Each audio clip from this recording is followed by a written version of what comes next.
Você já se perguntou o que realmente existia dentro do castelo mais temido da história?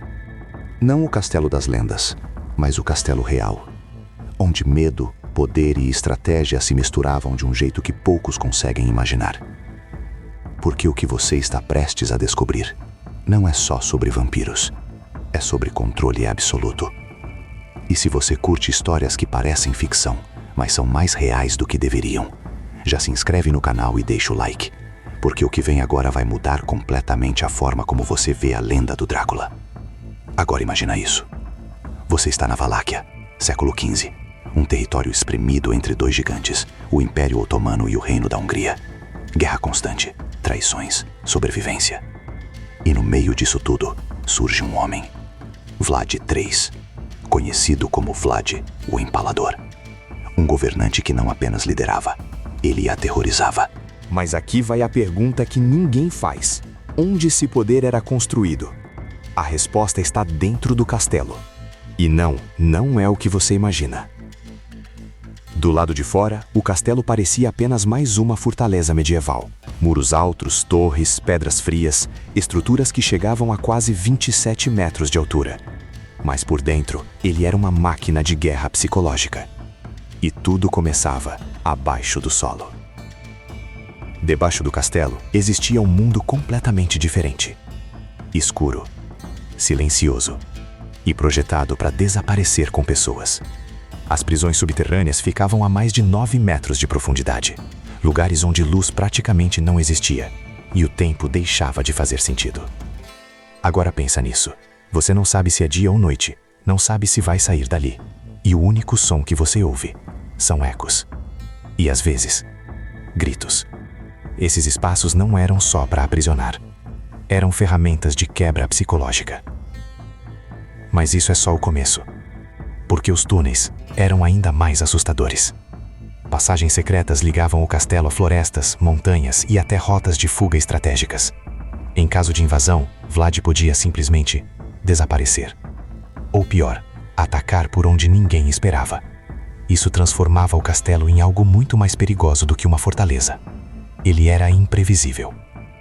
Agora, aqui é onde a história fica mais pesada, porque acima desses túneis acontecia o que tornou Vlad uma lenda. Execuções públicas, empalamento, milhares de pessoas mortas de forma brutal. Estima-se entre 40 mil e 100 mil ao longo de sua vida. Mas não era apenas violência, era estratégia. Corpos empalados eram deixados à vista, criando um cenário impossível de ignorar. Um aviso, um recado, um sistema de controle. E funcionava. O crime praticamente desapareceu, a população obedecia, e o nome de Vlad se transformou em algo maior que um governante. Virou um símbolo. Para alguns, um herói que trouxe ordem. Para outros, um monstro. Mas tem mais uma camada nessa história. Uma que conecta diretamente com o mito. Porque o ambiente ao redor do castelo ajudou a criar a lenda. A Romênia possui mais de 12.500 cavernas naturais, algumas com mais de 90 metros de profundidade, lugares antigos com mais de 60 milhões de anos. E dentro dessas cavernas, milhares de morcegos, mais de 10 mil em algumas regiões, criaturas noturnas, silenciosas, associadas à escuridão. Séculos depois, esse medo ganha forma em um livro. Drácula. Escrito por Bram Stoker em 1897. E aí, o governante brutal vira algo completamente diferente. Um vampiro. Imortal. Sombrio. Sobrenatural. Mas aqui está o ponto mais interessante. O Castelo Real nunca foi sobre vampiros. Foi sobre poder. Agora pensa comigo. E se o verdadeiro monstro nunca foi fictício? E se o terror não vinha de algo sobrenatural, mas de decisões humanas? E não para por aí. Porque esse tipo de estrutura subterrânea não era exclusivo da Romênia. Na verdade, existe um lugar onde isso foi levado a um nível quase inacreditável. Capadócia. Na atual Turquia. Lá existem mais de 200 cidades subterrâneas. Cidades inteiras, capazes de abrigar até 20.000 pessoas. Com sistemas de ventilação avançados, túneis estreitos para defesa, portas de pedra de até 1 tonelada. Tudo pensado para resistir a invasões. E sobreviver no invisível. Agora compara isso com o castelo de Vlad. Ambos usam o subterrâneo como vantagem, mas enquanto a Capadócia era a defesa, Vlad transformou isso em arma psicológica. E aqui está a virada da história. O verdadeiro poder nunca esteve nas muralhas, nem nas torres, nem na força militar. Estava naquilo que ninguém via, no medo, na imprevisibilidade, no controle mental. Porque quando o inimigo não entende o que está enfrentando, ele já perdeu. E talvez seja por isso que essa história continua viva até hoje. Não por causa de vampiros, mas porque ela revela algo desconfortável. A linha entre proteção e terror pode ser muito mais fina do que parece. Agora me diz, se você estivesse naquele castelo, sabendo de tudo isso, você teria coragem de entrar? Ou pior, de ficar? Mas existe algo ainda mais perturbador. Porque tudo isso que você viu até agora, prisões, túneis, execuções, ainda não explica completamente o nível de controle que Vlad III exercia. Para entender isso, a gente precisa olhar para um detalhe que quase ninguém percebe. O silêncio. Dentro do castelo, o silêncio não era ausência de som. Era parte do sistema. Corredores estreitos, paredes de pedra espessa, salas fechadas. Tudo isso criava um efeito acústico estranho. Alguns sons ecoavam, outros simplesmente desapareciam. Agora imagina isso acontecendo de propósito. Você escuta passos, mas não sabe de onde vem. Escuta vozes, mas não entende se estão perto ou longe. Esse tipo de arquitetura não só confundia invasores, ela desorientava, desgastava, enlouquecia. E aí você percebe uma coisa importante. O castelo não era só físico, ele era psicológico. Agora pensa em um prisioneiro ali dentro, sem luz, sem noção de tempo, sem saber se seria interrogado, executado ou esquecido. Esse tipo de ambiente cria algo poderoso. Quebra total da mente, antes mesmo de qualquer punição acontecer. E isso nos leva a outro ponto sombrio: os interrogatórios. Eles não eram apenas sobre informação, eram demonstrações, exemplos vivos do que acontecia com quem desobedecia.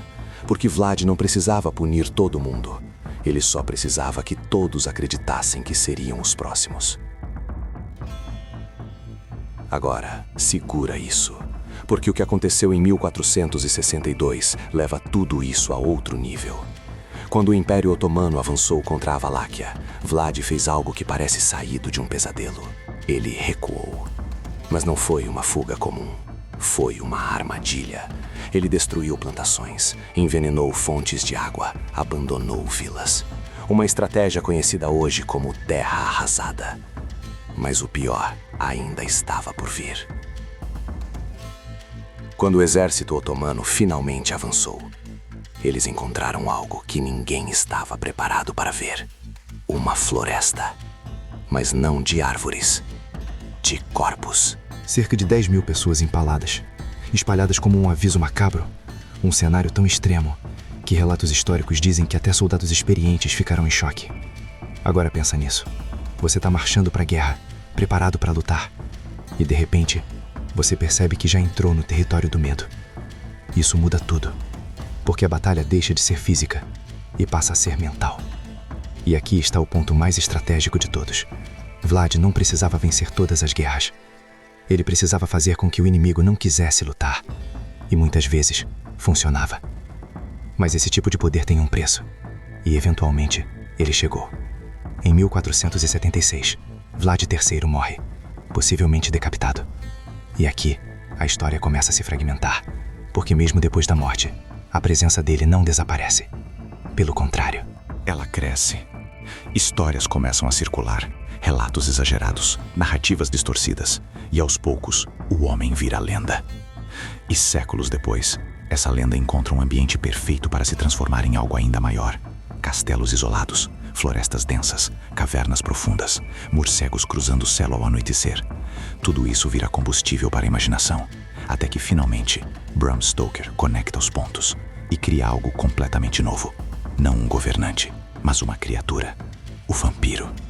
E aqui está o detalhe mais curioso. O que torna essa história tão poderosa não é o que foi inventado, é o que já existia. Porque quando você remove o elemento sobrenatural, o que sobra ainda é assustador. Um homem real, um castelo real e um sistema de controle baseado em medo absoluto. Agora deixa eu te mostrar a última camada dessa história, a mais importante. Se você olhar com atenção, o castelo de Vlad não era apenas um lugar, era um conceito. Infraestrutura invisível, controle psicológico, uso estratégico do ambiente. E isso não ficou no passado. Ao longo da história, impérios inteiros usaram exatamente os mesmos princípios. Desde cidades subterrâneas como as da Capadócia até bunkers modernos, a lógica é sempre a mesma. Quem controla o invisível, controla o jogo. E talvez seja por isso que essa história ainda fascina tanto, porque no fundo, ela não fala sobre vampiros, ela fala sobre poder. Agora me responde uma coisa. Se você pudesse voltar no tempo e ficar uma única noite dentro daquele castelo, sabendo de tudo isso, você aceitaria? Ou tem coisas que é melhor nunca descobrir? E no fim das contas, o castelo de Vlad III nunca foi assustador por causa de vampiros. Ele era assustador porque tudo ali era real. Os túneis escondidos, as prisões profundas, o silêncio que confundia. E principalmente, o medo constante de nunca sair dali. Porque o verdadeiro terror não vinha de criaturas sobrenaturais, mas de um sistema criado para controlar, quebrar e dominar qualquer pessoa que cruzasse aqueles muros. E quando você percebe isso, a história muda completamente. O castelo deixa de ser um cenário de lenda e passa a ser uma arma. Uma arma construída com pedra, escuridão e psicologia. E talvez essa seja a parte mais inquietante de todas. O monstro dessa história não precisava de presas, não precisava ser imortal e nem precisava se esconder na noite.